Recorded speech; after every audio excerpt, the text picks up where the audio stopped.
2021년 12월 2일 목요일 큐티 가이드 시작하겠습니다. 오늘 함께 묵상할 본문 말씀은요, 누가복음 11장 29절에서 36절까지의 말씀입니다. 예수님이 메시아 되신 그 표적은 이미 선포하신 그 천국 복음과 많은 이적을 통해서 드러났습니다. 그럼에도 불구하고요, 악한 자들은 하나님의 그 계시를 거부하고 끊임없이 자기들의 입맛에 맞는 표적을 예수님에게 구하고 있는 그런 부분입니다. 내용 관찰 한번 살펴보겠습니다. 첫 번째 질문을 보시면 예수님께서 표적을 구하는 자들에게 보일 수 있는 유일한 표적은 무엇입니까? 29절에서 30절까지의 말씀입니다. 무리가 모였을 때에 예수께서 말씀하시되 이 세대는 악한 세대라 표적을 구하되 요나의 표적밖에는 보일 표적이 없나니 요나가 니느웨 사람에게 표적이 됨과 같이 인자도 이 세대에 그러하리라. 본문에서 이 세대는 악한 세대다라고 이야기합니다. 마태복음에서는요, 이 세대를 음란한 세대다라고 이야기하고 있는데요. 예수님이 이 유대인들에게 악한 세대다라고 표현한 것은 사람들이 표적을 구하는 것이 확실한 믿음의 근거를 찾고자 하는 정상적인 그런 신앙에서 나오는 그런 행동이 아니라 자신들의 그 끊임없는 불신앙의 욕구를 충족하고자 하는 삐뚤어진 신앙에서 비롯된 것이기 때문에 예수님은 이들에게 악한 세대다라고 이야기하고 있습니다. 예수님께서는요, 지금까지 이런 여러 증거들을 그들에게 보여주셨어요. 그렇지만 사람들은 어떻습니까? 또다시 이 표적을 구하고 있습니다. 이들에게 주님이 표적은 너에게 보여줄 표적은 요나의 표적이다 라고 하고 계시는데요.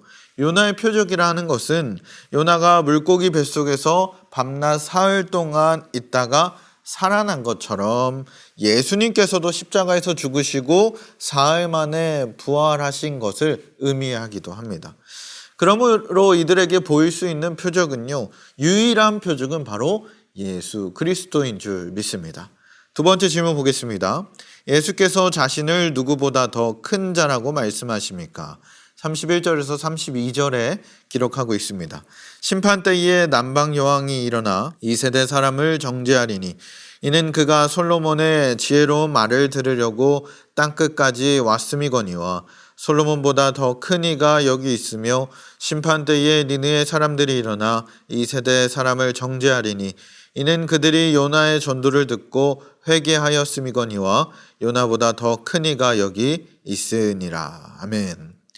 예수님은 자신이 요나보다 더 큰 자다라고 기록을 합니다. 이 요나 선지자가 당시에 그 악의 도시였던 니느웨를 향해서 이 하나님의 말씀을 받아 회개의 메시지를 선포함으로써 당시 니느웨 사람들이 이 하나님의 메시지에 응답하고 회개함으로 다시 돌아오는 그런 일들이 있었습니다. 이처럼 예수님께서도요, 말씀을 전하시고 회개의 메시지를 선포하셨음을 우리는 알 수 있어요. 우리 사랑하는 성도 여러분, 예수님은요, 하나님께서 보내신 메시아이십니다. 이 분명한 하나님의 이 계시를 사람들은요, 거절하고 받아들이지 않는 것이 일반적이 되어버렸어요. 그렇기 때문에 이 악하고 패역한 자들이다라고 표현을 하고 있는 겁니다. 오늘날 우리에게도 주어진 증거는 확실합니다. 그 증거는 무엇입니까? 바로 예수 그리스도예요. 기록된 하나님의 말씀인 성경에서도 끊임없이 이 예수님을 증거하고 있습니다. 우리는 이 복음의 말씀을 듣고요, 회개하며 예수 그리스도를 믿는 자들 되길 간절히 소망합니다. 세 번째 질문 보겠습니다. 몸에 밝고 어둠을 관장하는 곳은 어디입니까? 34절입니다.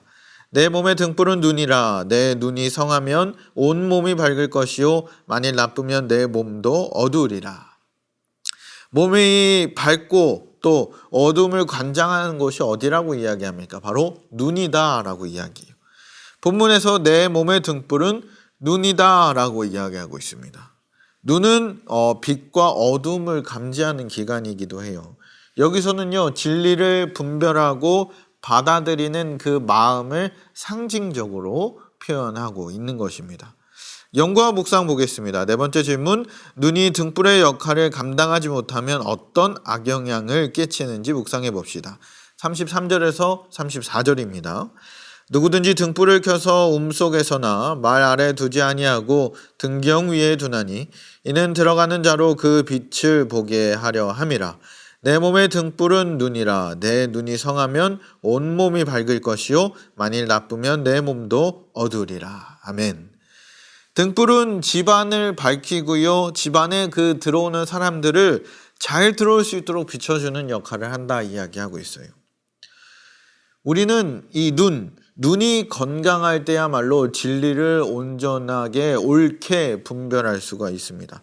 영혼의 눈이 성하여서 이 하나님의 말씀을 보게 됐을 때에, 하나님을 보게 됐을 때에 저절로 빛 대신 예수 그리스도를 볼 수가 있고요, 예수 그리스도를 발견할 수가 있습니다. 그것을 넘어서요, 우리의 인격이 전인격적으로 변화될 줄 믿습니다. 우리 사랑하는 성도 여러분이 우리가 하나님의 그 분명한 계시를 발견하지 못하는 이유에 대해서 생각해 봤을 때요, 바로 이 영적인 눈이 열리지 않았기 때문이다 라고 할 수가 있습니다. 영적인 눈을 뜨기 위해서는 우리가 그 등불의 도움을 받아야 되는데, 등불은 누굽니까? 바로 예수님. 우리는 예수 그리스도의 도움을 받아 살아가야 할 줄 믿습니다.